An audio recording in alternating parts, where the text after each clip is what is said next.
difficult for Osyp. Osyp currently on a mulligan to 6 cards. You see him on the right, you see Shrout on the left. Shrout going to start with a Mutavault. He has a very unique deck here. We'll go over his deck list. He has 25 lands, 21 mountains, 4 Mutavaults. Then he has 4 Pillar of Flame, 4 Searing Spear, 4 Bonfire of the Damned, 4 Burning Earth. That's Burning Earth in the main deck. 3 Brimstone Volleys, and his creatures are 4 Thundermaw Hellkites, 4 Hell Rider, 4 Chandra's Phoenix, and 4 Boros Reckoner. Just see Pillar of Flame take care of that Avacyn's Pilgrim. This is, for lack of a better term, a big red deck.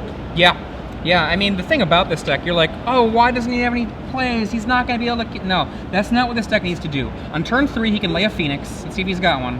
Boom. He does. And that Phoenix, because of the recursive nature of the Phoenix, there are very few blockers in the air. That Phoenix will probably do at least 6 damage, if not more.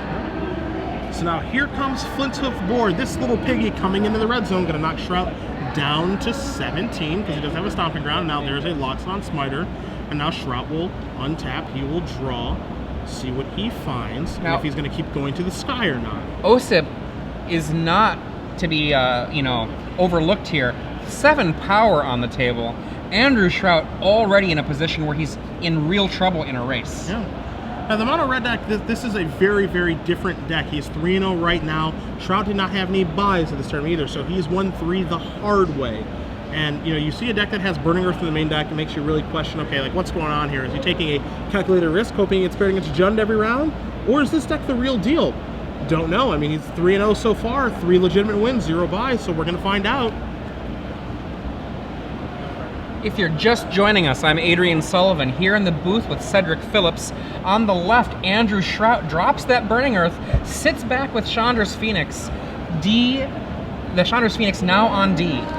Andrew Shrout has 1 land that will hurt him, Mutavault, if he taps it for mana, whereas Osyp, he has currently 3 lands that would hurt him if he tapped for mana, and in his deck, I think he only has 2 non-basics. Yeah, 2 basics. Yeah, 2 forest in his main deck, so the rest of his deck is full of non-basics. He's ahead on the board right now, but he has to be very careful how he wants to navigate the rest of this game, because, if you're Lebedowicz in the situation playing against a mono red deck that just cast a Burning Earth, I'm sitting here thinking, okay, how much burn does he have in his deck? What do I have to play around? Is he just going to start going to the head now?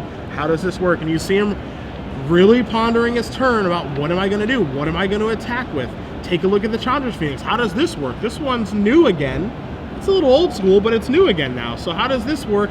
And how does everything add up into me winning this game and not losing to that Burning Earth? And that's actually main deck. Judge, can I get verification that's main deck? We know for sure that there are 4. So just to give you a sense of what this means, earlier in the day we saw a player that was playing a red deck that splashed green. They had 12 basics in their deck. The entire total of all of the other players the rest of this day have had 13 basics total among them. Jeez, that's a lot of feature matches. You see the attack there from Lebedowicz.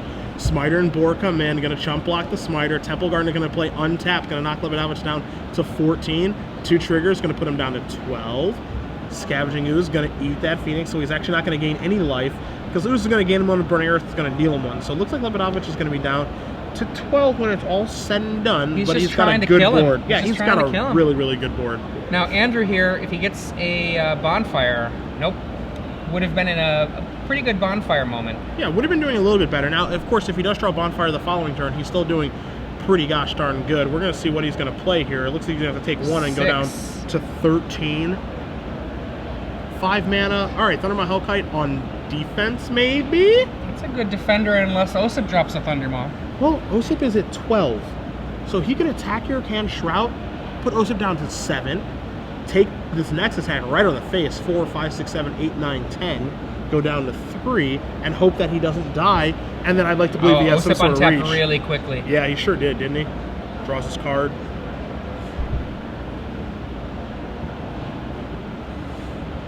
Well, scary situation. Either Osyp has the... it would need to be, what, a Thundermaw right now? Or a Gore Clan Rampager?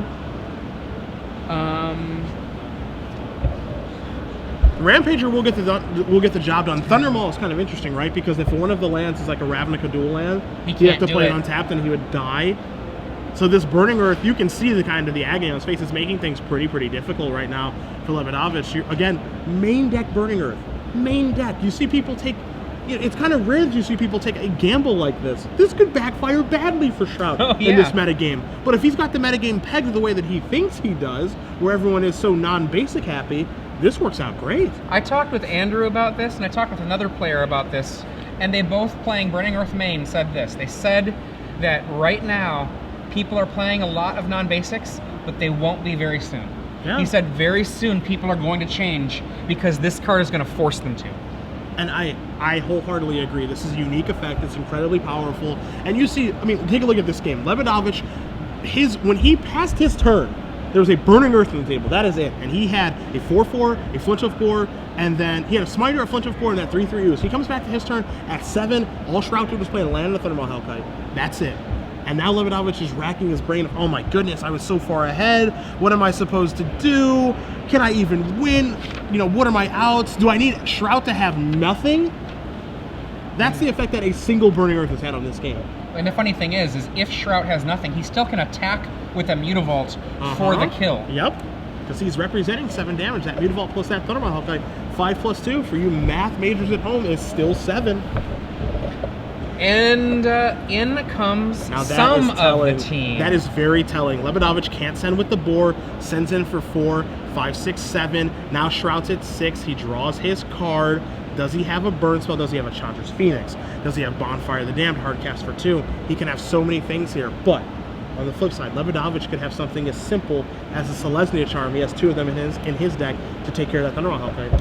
Selesnya Charm, a card that does save the day a little, but it doesn't save the day all by itself. I mean, he has to hope that Andrew does not follow up with anything very relevant.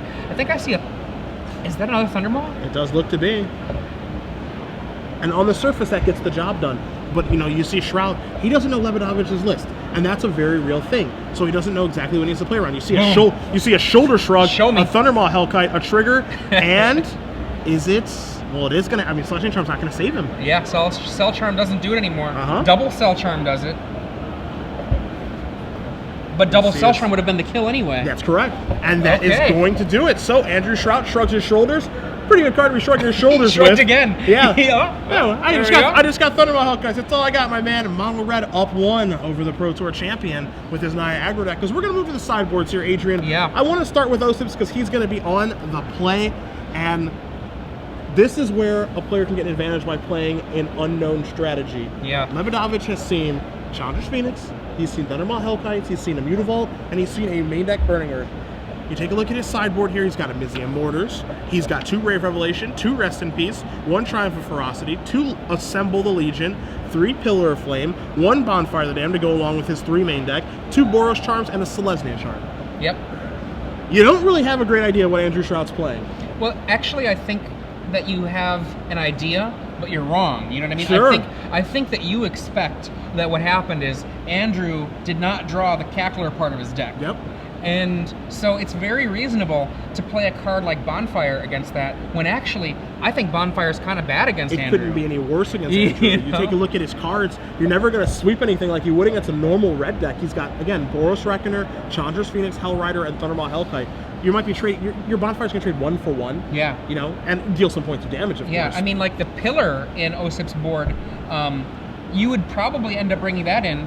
And we saw him do it earlier against Eric Rild. And the thing is that it's not terrible because it does get rid of a Phoenix forever, but it's not great either because that's all it does. So if you're Osyp and you're working with perfect information like we are here in the booth and you guys are at home, you know, you probably board in Ray of Revelation, but again, Ray of Revelation is interesting because like it's just there for Burning Earth, and then if Shrout doesn't draw Burning Earth, then it doesn't do anything. Yep. You know, are you going to board in Mizium Mortars? You didn't really see anything that's great to Mizium Mortars. You saw Chandra's Phoenix, blah. You saw Thundermaw Hellkite, Mortars doesn't kill that. You know, to me, the Selesnya Charm in his sideboard is the only card that he can justifiably sideboard in here.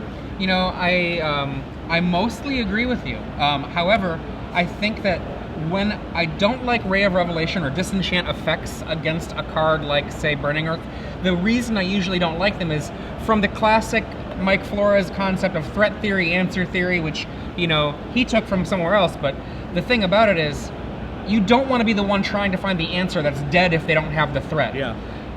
However, sometimes things are so terrible for you, you just have to suck it up. Yep. You just have to be like, I guess I'm going to bring in these Ray of Revelations and hope I only draw them when I need them. You know, a perfect example of a card that, you know, causes this to happen a lot is Birthing Pod.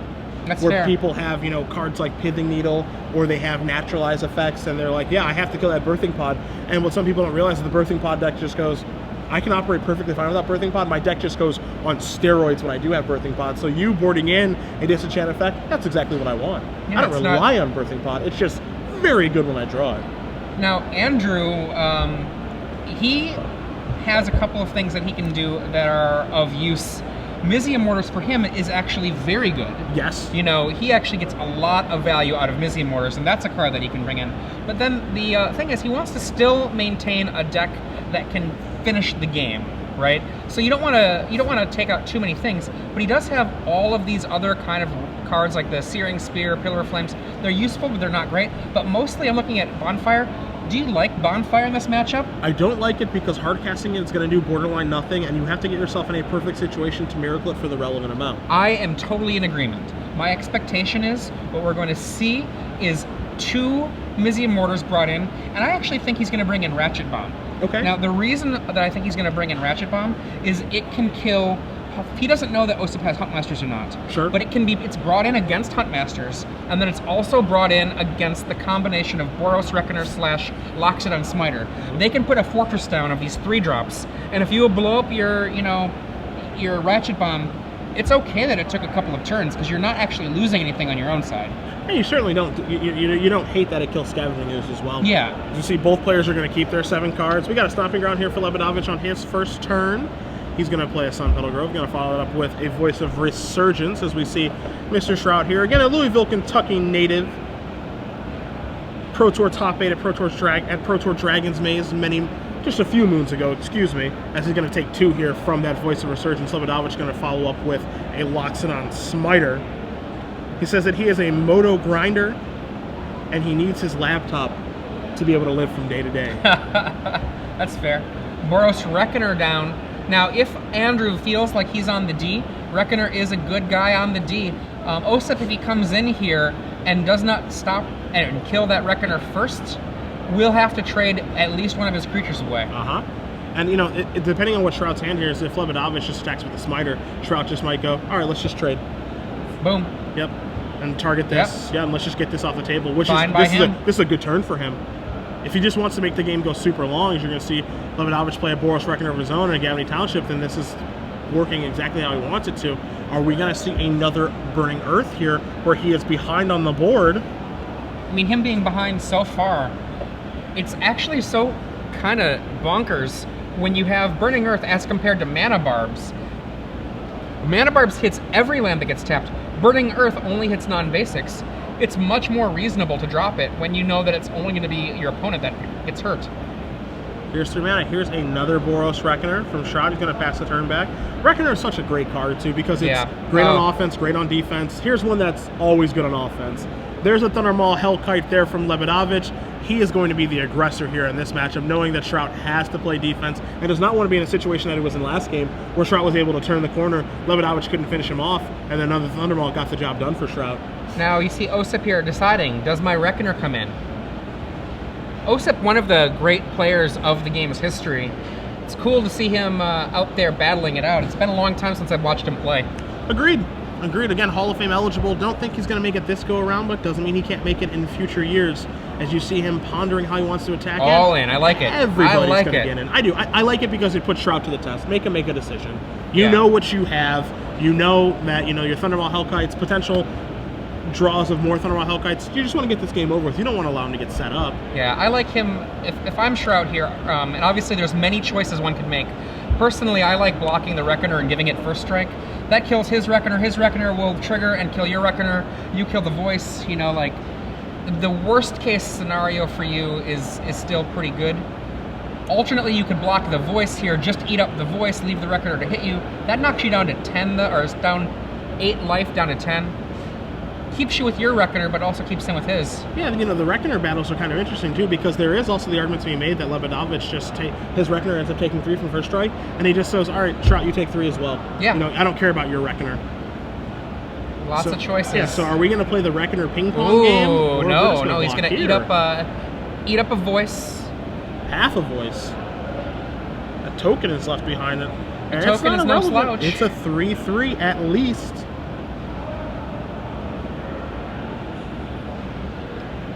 So now And the damage, I think he might have a shock. No, he does not have any shocks in his deck. No, okay, never mind. I thought I saw a shock in his hand, and I was wondering where the damage was going to go. I was thinking, but I was completely wrong. Yeah. So no worries. He might send it elsewhere. All right, so Shrout's going to draw his card.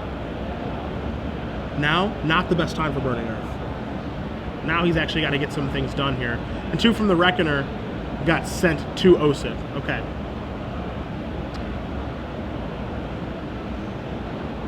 Yeah, I was kind of wondering if what was going to happen is that we were going to see 2 go to the Reckoner from his Reckoner, and then a shock to finish it off because it puts Osyp to the test. Do you send the 2 back to the Reckoner? Sure. But there was not a shock there, so.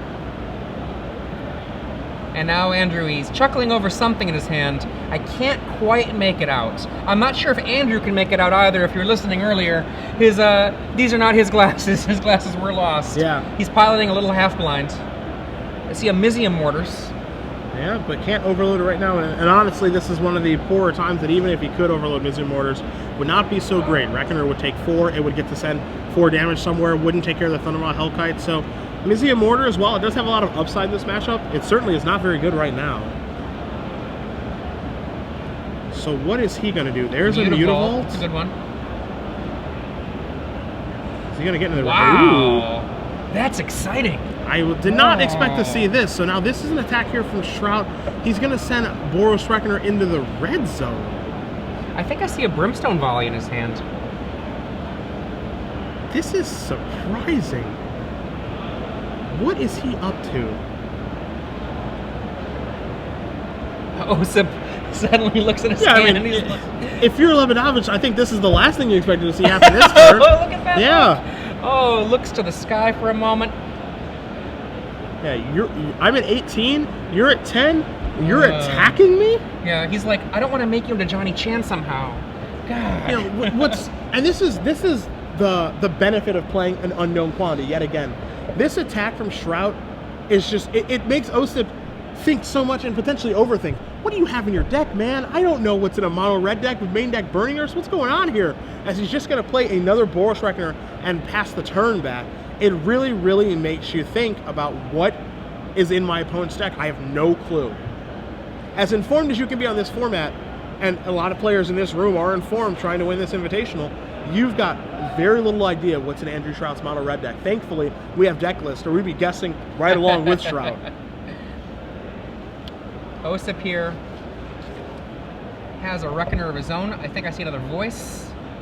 Now remember, the elemental in play is equal to the number of creatures you have in play. So a pre-combat card like Voice of Resurgence will give you a 4/4 elemental, or change it to a 4/4 elemental in play. If he lays the second creature, which his current mana won't allow, that Gavany Township's colorless, in with Thundermaw. Yeah, so no creatures post-combat. All creatures coming post-combat.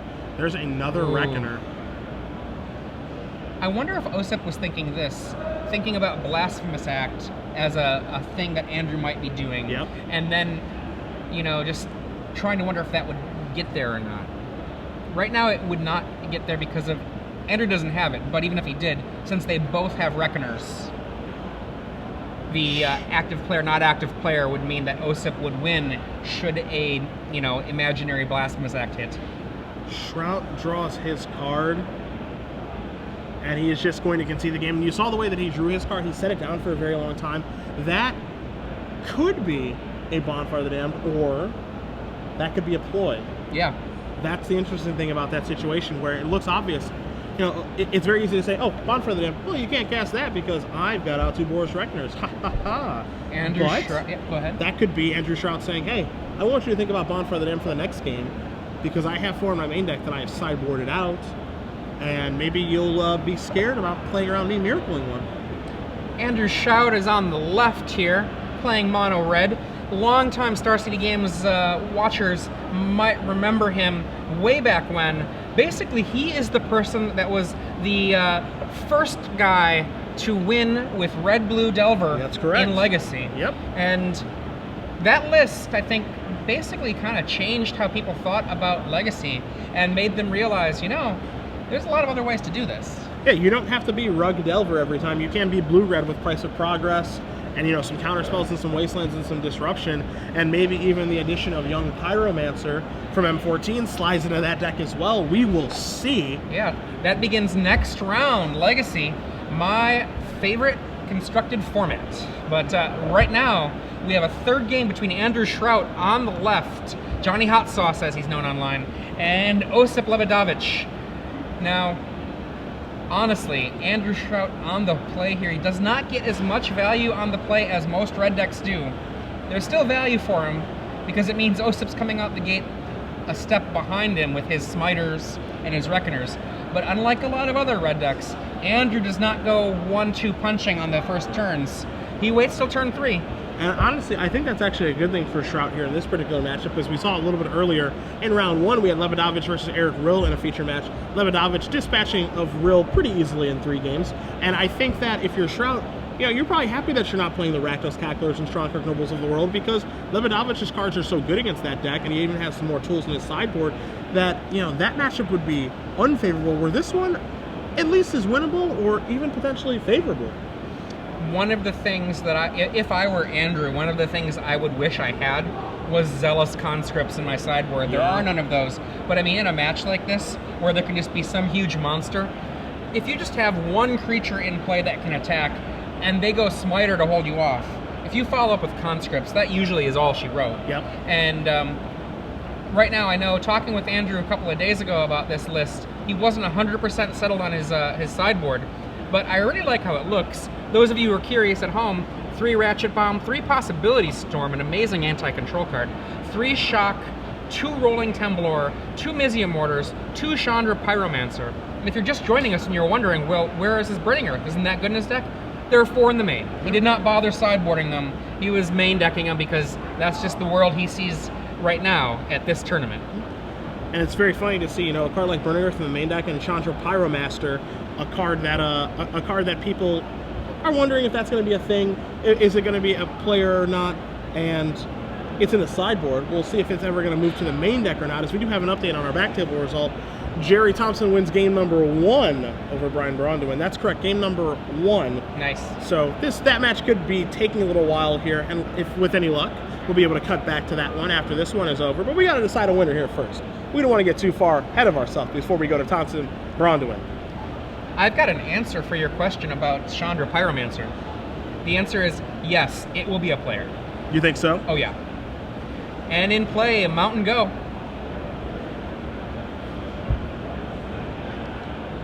All right, so a stomping ground from Lebedowicz after he does take a mulligan. Osyp keeps his 7, Shrout keeps his 7, Lebedowicz keeps his 6, and there is the Ratchet Bomb that you felt that he was going to bring in. Yep. And I agreed with you on that one. It is a clean answer to a lot of different things. One of the things that a lot of people don't realize, when you go a little bigger, you don't have to kill them quickly. Yep. Now, the way you make up for that is by hitting hard. You can be a little slower as long as every time you swing your punch that it's a monster. That's definitely true. Haymakers do get the job done, and here's the first one from Shrout. It is going to be a Boros Reckoner. You see the Boar in play for Lebedowicz. It is a 3/3, so he's cleared for takeoff. Gonna come on in. Interesting question here on whether he blocks or not. Andrew has to decide whether or not he feels that he's in a beatdown situation or not. Now, because both of these decks are aggressive decks, either one of them has the ability to take that role on the question, who is the beatdown? Andrew has to decide, where does he think he is? He's got to look at his hand and decide, what is happening right now? Is this a race? Do I want to be racing? Do I want to block? Does he? I mean, blocking there is even difficult too because of a card like a Gorkline Rampager. Makes it into a 7/7. You deal 3 to the Reckoner. He can't kill the Boar. You see a Loxodon Smiter come in here now. The elevator's going up on the Ratchet Bomb. You see Shrout does end up taking the 3 from the Boar, but now he's got Reckoner ready on defense. And now here's a 4th land, and it is going to be Mizium Mortars. Nice. And in for 3 we go with the Reckoner. So and now he's he like, gets to it's a play race. some aggro. That's what he says. He says, I'm ready for this one. Now, Osyp, of course, has the same kinds of top end. They both have Thundermaws at their hands, or at access. In for 3, Searing Spear to take care of it. Wow, If like Osyp that. War Clan Rampagers it, Andrew has the Ratchet Bomb, Yep. so he's not afraid of it. So just trading 1 for 1 a bunch now. Here's a Boros Reckoner, Stomping Ground into play, tap for Lebedowicz. Elevator going up on Ratchet Bomb, going to 3 counters as Shrout's going to untap. He's going to draw. And does he have a land for that Thundermaw Hellkite in his hand? That is the question. And I believe he does, but does he want to pull the trigger on that right now? It looks like a land in the far left to me. Yeah. If you're just joining us, I'm Adrian Sullivan here in the booth with the one and only Cedric Phillips. We are watching new school champ Andrew Shrout with old school champ Osyp Lebedowicz duking it out here in this aggro on aggro matchup. Thundermaw Hellkite comes down. Both of these decks are very mid-range aggro. Andrew Shrout mono red with main deck Burning Earth, and Osyp Lebedowicz is Naya. So Lebedowicz is going to take 5. He's going to go down to 12 from that Thundermaw Hellkite. Now he's got something that he seriously needs to answer. And one card that you do see in Lebedowicz's hand right now, Adrian, is the Rave Revelation. He did board it in. He did end up losing to Burning Earth game number 1. Here comes his Boros Reckoner. But this is the thing. You know, did Shrout leave in Burning Earth? You know, he certainly hasn't cast one yet. You don't even know if he left one if you're Lebedowicz, but you're so scared of the card that you have to board in something mediocre like a Rave Revelation just to be able to deal with it, as it looks like he's going to play Scavenging Ooze, but he might tap his mana a little bit differently, and there we go for a Scavenging Ooze. There's a remove activation, going to gain a life, put a counter on that bad boy, push himself up to 13, and how about we do it one more time, it looks like. This gives him a 4/4, more than big enough to kill the Reckoner. But on the flip side of things, that Reckoner is going to be great at blocking that Scavenging Ooze. Oh, yeah. And take one big punch in the face and deal it back to Lebedowicz. You'll notice that in that attack, Andrew had the option to block. He did not, because he views this as he is in the driver's seat. Yeah. Attacks for 5. Osyp goes down to 9. There are no creatures left in any graveyard at this point. So let's see what Lebedowicz draws. You see a Sun Petal Grove, you see a Voice of Resurgence, and it looks like the Rave Revelation are his only 3 cards at this juncture. No answer to that big bad flying dragon right now. Now, if Andrew blocks a attacking Scavenging Ooze, that would knock Osyp down to 5. The Reckoner would die, so Osyp would be able to go up to 6. That's but true. all it would take is a single burn spell from Andrew to finish things off. Do you think the red deck has burn spells? Maybe. I've heard that they sometimes like to play that kind of card. Potentially has one of those? Okay. You see Lebedowicz going through the motions here. You know, the thing for him in this situation is that he's got to do something, because if he doesn't do anything, yeah, Thundermaw's just going to get the job done. So he's got to do something here. Trying to figure out what that something is, you see a Voice of Resurgence, that's a little bit more difficult, and he's just going to pass the turn back. Yeah. Look at the power of an opposing Boros Reckoner. Halting this offense, incredible. Absolutely incredible. As Shrout doesn't even need to play a spell on his end step if he has one. He can just draw comfortably, leave his Ratchet Bomb where it's at, and have his Reckoner keep doing what it's been doing, which is play defense. Andrew Shrout at 14 life. On the other side of the table, you can see 9 potential damage. He comes in with, looks like, both of them. I love it. This means that he probably has a burn spell, because whatever damage that Reckoner is going to end up taking, he can finish off with another point with some sort of burn. Basically what this Reckoner is doing is saying, hey, I'm attacking for 3, you can block with Voice of Resurgence, but you're taking something from this Reckoner this turn.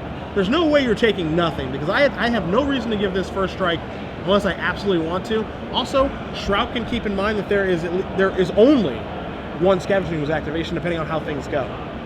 Currently no creatures in the graveyard, but... And no open white. There's nothing, no Selesnya Charm to fear. He actually has multiple green mana open, but again, like, one creature will only die. Yeah. So, you know, how many activations can we get from a Scavenging Ooze right now?